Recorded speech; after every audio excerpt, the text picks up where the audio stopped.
রুমিন ফারহানা আপনাকে দিয়ে শুরু করতে চাই। আমাদের আজকের অনুষ্ঠানের বিষয় নির্ধারণ করেছি কে কার পকেটে, এবং এটি বিষয় দেওয়ার যে কারণ সেটি হচ্ছে যে শুরু থেকে বিএনপি অভিযোগ করছিল এবং অনেক ক্ষেত্রে আমরাও বলেছি যে সরকার এনসিপি হচ্ছে সরকারি দল এবং জামাতের প্রভাব সরকারের উপর অনেক বেশি।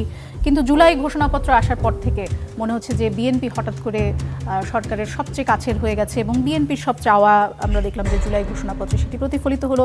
এমনকি নির্বাচনের তারিখও এখন ফেব্রুয়ারি প্রথম সপ্তাহে হবে, সেরকমটাই সরকারের পক্ষ থেকে বলা হচ্ছে। বিএনপি কি সরকারকে কোনো জাদুটোনা করলো? আপনাকে অসংখ্য ধন্যবাদ। দেখুন, আমরা 1 বছর এই সরকারটি ক্ষমতায়, এই 1 বছরের ঘটনা পরম্পরা যদি আপনি লক্ষ্য করেন, আপনি দেখবেন শুরু থেকেই ডক্টর মোহাম্মদ ইউনূসের সঙ্গে এবং তার উপদেষ্টা পরিষদের সঙ্গে ছাত্রদের, বিশেষ করে যারা এনসিপি সদস্য, তাদের একটা ঘনিষ্ঠ সম্পর্ক ছিল। কীরকম? ধরুন, ডক্টর মোহাম্মদ ইউনূস মাহফুজ, যিনি ছাত্র প্রতিনিধি হিসেবে ক্যাবিনেটে আছেন, তাকে বিদেশের মাটিতে পরিচয় করিয়ে দিচ্ছেন মেটিকুলাসলি প্ল্যান্ড, ডিজাইনড একটা মুভমেন্টের brain behind the movement. So খুবই একটা সম্মানজনক পরিচয় যদি আপনি দেখেন, যে ব্রেইন বিহাইন্ড দ্য মুভমেন্ট।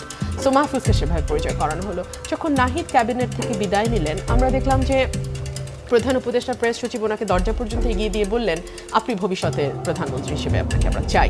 আবার সার্জিস প্রধান উপদেষ্টা সম্পর্কে বললেন, একটা নির্বাচিত সরকারের প্রধানমন্ত্রী হিসেবে প্রধান উপদেষ্টাকে দেখা তার অনেক দিনের স্বপ্ন।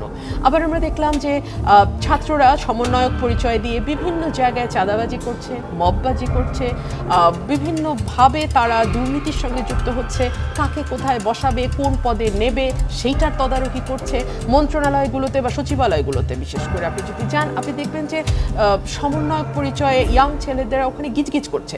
এবং ডক্টর মোহাম্মদ ইউনূস খুব আশ্চর্যজনকভাবে এই অভ্যুত্থানের পর একটিবারও বললেন না যে তোমরা তোমাদের পড়ার টেবিলে আরেকবার বসো, ফিরে যাও। পড়ার টেবিলে ফিরে যাওয়া মানে রাজনীতি থেকে মুখ ফিরিয়ে নেওয়া তা কিন্তু নয়। আমাদের অতীতের ইতিহাস যদি আমরা দেখি, আমরা যদি সরোয়ার্দির দিকে তাকাই, আমরা যদি একে ফজলুল হকের দিকে তাকাই, আমরা যদি অলি আহাদের দিকে তাকাই, আমরা যদি শেখ মুজিবুর রহমানের দিকে তাকাই, আমরা যদি তাজউদ্দিন আহমেদের দিকে তাকাই, কেউ অশিক্ষিত ছিলেন না, তাই না? কিন্তু ওনারা ছাত্র আন্দোলন করেছেন, মুভমেন্ট করেছেন। সো আন্দোলনের সাথে, মুভমেন্টের সাথে, রাজনীতির সঙ্গে পড়াশোনার কোনো দ্বন্দ্ব নাই। কিন্তু ডক্টর মোহাম্মদ ইউনূস ওই পথে গেলেন না, বরং তিনি স্টুডেন্টদেরকে আশকারা দিতে দিতে এমন একটা অবস্থায় পৌঁছে গেলেন যে স্টুডেন্টরা নিজেকে মানে দেশের সর্বময় ক্ষমতার অধিকারী ভাবে শুরু করলো, এবং যেই বিষয়গুলো শেখ হাসিনা 15 বছর ধরে ধীরে ধীরে অ্যাচিভ করেছিল, সেগুলো তারা 1 বছরের মধ্যে অ্যাচিভ করা স্টার্ট করলো। সো সেখান থেকে পারসেপশন তৈরি হয়েছে যে এই দলটি সরকারের বিশেষ আস্থাভাজন। তাছাড়া ধরুন, ডক্টর মোহাম্মদ ইউনূস তো নিজেই বলেছেন যে এই দলটিকে তিনি খুলতে বলেছেন স্টুডেন্টদের, বিকজ না হলে জুলাই স্পিরিটটা নষ্ট হয়ে যাবে। জুলাই স্পিরিট যাতে আপহোল্ড করা যায়, সো ডক্টর মোহাম্মদ ইউনূস চেয়েছেন যে স্টুডেন্টরা তাদের পলিটিক্যাল পার্টি একটা তৈরি করুক। সো এইসব নানান কারণে এক ধরনের মানে সম্পর্ক, এক ধরনের হৃদ্যতা, এক ধরনের কাছাকাছি, এবং এটিকে রাজার দল ভাবার কারণ হয়েছে। বা ধরুন, ডক্টর মোহাম্মদ ইউনূস পদত্যাগ করবেন, তিনি আর কাউকে ডাকলেন না, তিনি ডাকলেন নাহিদকে। আবার ধরুন, ডক্টর মোহাম্মদ ইউনূস যখন সকল দলের প্রধানদের সঙ্গে দুজন দুজন করে নেতার সঙ্গে বসলেন, সেখানে সবার গলায় আপনি লক্ষ্য করবেন যে প্রাইম মিনিস্টার্স অফিসে গেলে যে একটা ব্যাচ থাকে, ধারণা ছিল যে সরকারের সঙ্গে এনসিপির একদম। এখন কথা হচ্ছে, সরকার যখন দেখলো যে এনসিপির ঝুড়িতে সব ডিম রাখলে বড়ই বিপদ। সরকার কখন বুঝতে পারলো? সরকার যখন দেখলো যে তারা কিছুই সামলাতে পারছে না, আইন শৃঙ্খলা পরিস্থিতির দ্রুত অবনতি, মানুষের মধ্যে নিরাপত্তাহীনতা, মানুষের অসন্তোষ। দেখুন, আপনি আমি পত্রিকার পাতা খুলে যত না খবর পাই, সরকারের কাছে কিন্তু পত্রিকার পাতার খবরের সাথে সাথে গোয়েন্দা তথ্যও থাকে। তো সরকার জানে না, সরকার বুঝতে পারে না, কথাটি ভুল হবে। শেখ হাসিনার ব্যাপারে গোয়েন্দাদের যখন প্রশ্ন করা হয়েছিল যে আপনারা কি আমাকে খবর দেন নাই যে ওনার জনপ্রিয়তা কমতে কমতে তলানিতে গিয়ে এখন এটা জনরোষে পরিণত হয়েছে, তখন গোয়েন্দারা একটা খুব ইন্টারেস্টিং কথা বলছিল যে উনি বাংলাদেশের গোয়েন্দাদের তথ্য পাত্তা দেয় না, বিশ্বাস করে না, উনি ভারতীয় গোয়েন্দা তথ্যের উপরে নির্ভর করে। সো এই যে গোয়েন্দা তথ্য, এটা কি সরকারের কাছে নাই? এখন কি তাহলে গোয়েন্দারা সরকারকে তথ্য দিলেন যে এখন তাদের সরকার বিএনপির দিকে ঝুঁকে যাওয়া? একদম না, একদম না। সরকার নিডস আ স্মুথ এক্সিট। এই যে চারদিকের অসন্তোষ, সরকার সামলাতে পারছে না, সরকার কিন্তু বেরোতে হবে এই জায়গাটা থেকে। সরকারকে বেরোতে হবে, সরকার জায়গায় আটকে থাকলে হবে না।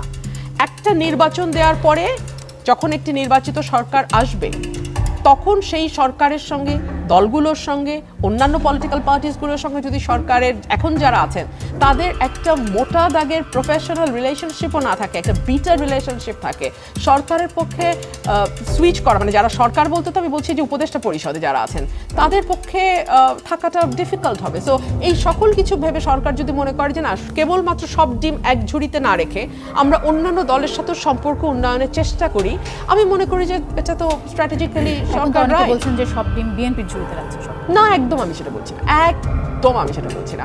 বিএনপি বাংলাদেশের সবচেয়ে বড় পলিটিক্যাল পার্টি। আমরা চাই বা না চাই, নির্বাচন একটা হলে বিএনপি ক্ষমতায় যাবে, একদম মানে এটা বলেই ফেলা যে যত জরিপে যাই আসুক না কেন বিএনপি ক্ষমতায় যাবে। সো সেইখান থেকে যদি ডক্টর মোহাম্মদ ইউনূস মনে করেন এবং তার উপদেষ্টা পরিষদও যদি মনে করে যে বিএনপির সঙ্গে একটা ওয়ার্কিং রিলেশনশিপ তৈরি করাটা তাদের যে সকলের জন্য, দুই তরফের জন্যই আমি বলবো এটা একটা মানে শুভ বার্তা, তাহলে ওয়াই নট। আর বিএনপি বা অন্য কোনো পলিটিক্যাল পার্টিকে তো এই সরকারের শত্রু বানানোর কোনো কারণ নাই। কারণ আপনি দেখুন, এই সরকারটি তো কোনো পলিটিক্যাল পার্টি না, মানে পলিটিক্যাল পার্টি ব্যাকড গভর্নমেন্ট না, তাই না? সো এই সরকার আশা করছি ভবিষ্যতের যে নির্বাচন হবে সেখানেও তারা পার্টিসিপেট করবে না। সো এই সরকারের কোনো পলিটিক্যাল অ্যাম্বিশন থাকবে সেটাও আমরা মনে করি না।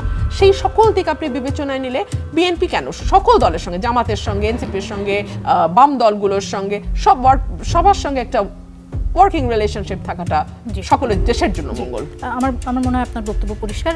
একটা বিষয়ে রুমিন ফারহানা, আপনার সাথে অনেকবার কথা হয়েছে, সেটি হচ্ছে যে চাঁদাবাজির খবরগুলো যখন আসে আপনাকে বারবারই আমি জিজ্ঞেস করি এবং বারবারই আপনার কাছে, আমাকে কেন জানি এটা সবাই জিজ্ঞেস করে, এবং বারবারই আপনার কাছ থেকে যে উত্তরটা পাই সেটা হচ্ছে যে সরকার যেহেতু পুলিশ সরকারের অধীনে, তাই সরকারের দায়িত্ব তাদেরকে গ্রেফতার করা, সরকার তাদেরকে গ্রেফতার না করলে আসলে বিএনপি কি করবে, বিএনপি তো বহিষ্কার করছে। জামালপুরের মাদারগঞ্জে আপনি নিশ্চয়ই জানেন উপজেলা পৌর বিএনপি সাধারণ সম্পাদক খালেদ মাসুদ তালুকদার সুহেল, তার একটি কথোপকথনের অডিও প্রকাশ হয়েছে সম্প্রতি, যেখানে তিনি বলেছেন যে আমি পৌর বিএনপি সম্পাদক, ডিআইজির বনিতে আমি খাবো না তো কেরা খাবো।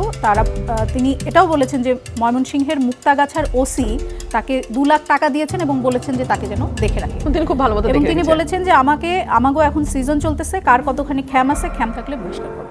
পুলিশ যখন বিএনপির নেতাকে 2 লাখ টাকা দিয়ে বলেন যে তাদেরকে দেখে রাখার জন্য, তখন এই যে আপনার বক্তব্য যে পুলিশ আসলে সরকারের অধীনে এবং সরকার কেন অ্যারেস্ট করাচ্ছে না, সেই বক্তব্য সরকার, আচ্ছা এই যে রিপোর্টটা আসলো প্রথম আলোতে, গতকালকে এসেছে রিপোর্টটা প্রথম আলোতে, সরকার কি পুলিশ কর্মকর্তাকে বরখাস্ত করেছে? করা দরকার ছিল না? আপনি বলেন। সেটা কি এই কারণে করতে পারেনি যে উনি প্রোটেকশন দিচ্ছে? ওনাকে তো দল বহিষ্কার করবে, ধরে নেওয়া যায় দল বহিষ্কার করবে, আর ওনার প্রোটেকশনে যিনি পুলিশ কর্মকর্তা 2 লাখ টাকা ওনাকে দিলেন, উনি কি এখনো বহিষ্কার হয়েছেন? যদি না হয়ে থাকে ওনার বার্ডেন দল বিয়ার করবে। আমি জানি না উনি বহিষ্কার হয়েছে কিনা, ওনার বার্ডেন দল বিয়ার করবে, let the party bear the rubbish.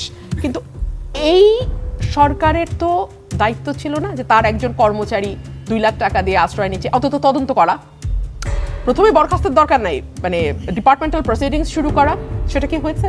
আমি যদি পাল্টা প্রশ্ন করি, 1 2 হলো বিএনপি 4000-এর উপর বহিষ্কার করেছে, সেটা কেন কাজ করছে না সেটাও বিএনপিকে খতিয়ে দেখতে হবে।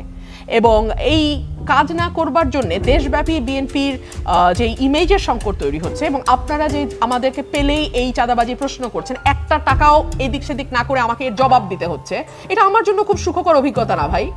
এমন যদি হতো যে আমি বালু মহল দখল করছি, পাথর দখল করছি, মাটি কাটার মধ্যে যুক্ত হয়েছি, চাঁদাবাজি করছি, তাহলে আপনার কথা জবাব দিতে আমার কোনো সমস্যা ছিল না। কিন্তু ভাই আমি কিছুই করলাম না, আপনার জবাব দিতে হচ্ছে। আমি আপনাকে আরেকটা প্রশ্ন করি, আমার দল বলে না, বিএনপি, এনসিপি, জামাত সবাই মিলে যে মাটি আর বালুর ব্যবসা করতেছে ঐক্যমতের ভিত্তিতে, সরকার কি করে? এই সরকার তো বিএনপির সরকার না, এই সরকার আওয়ামী লীগের সরকার না, জামাতের সরকার না, জাতীয় পার্টির সরকার না, এই সরকার তো একটা মানে কি বলবো, একটা মানে নন পলিটিক্যাল গভর্নমেন্ট। তো নন পলিটিক্যাল গভর্নমেন্ট ব্যবস্থা নেয় না কেন? আমরা যদি ঐক্যমতের ভিত্তিতে এই ঘটনাগুলো ঘটে কেন?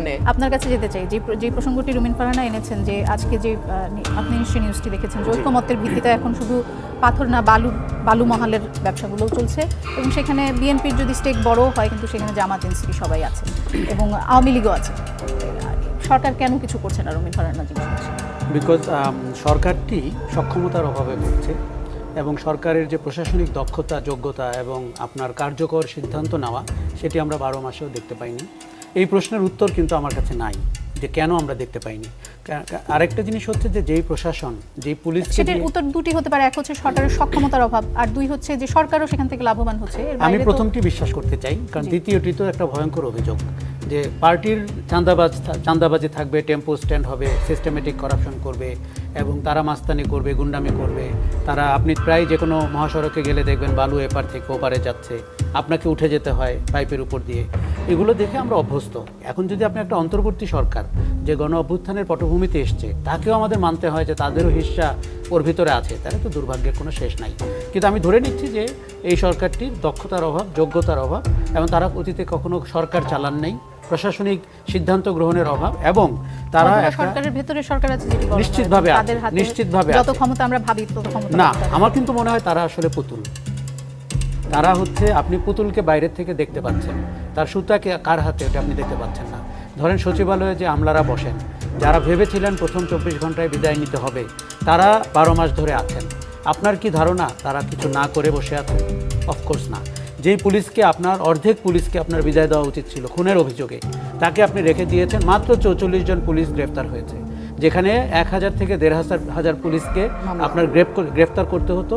আপনি যে মামলা বাণিজ্য শুরু করেছেন দেশে, তার বেনিফিশিয়ারিকে, এই যে প্রত্যেকটা লোককে গণহারে হত্যা মামলা দেওয়া হচ্ছে, এতে আইনের চোখে বাংলাদেশ নিকৃষ্টতম জায়গায় চলে যাচ্ছে।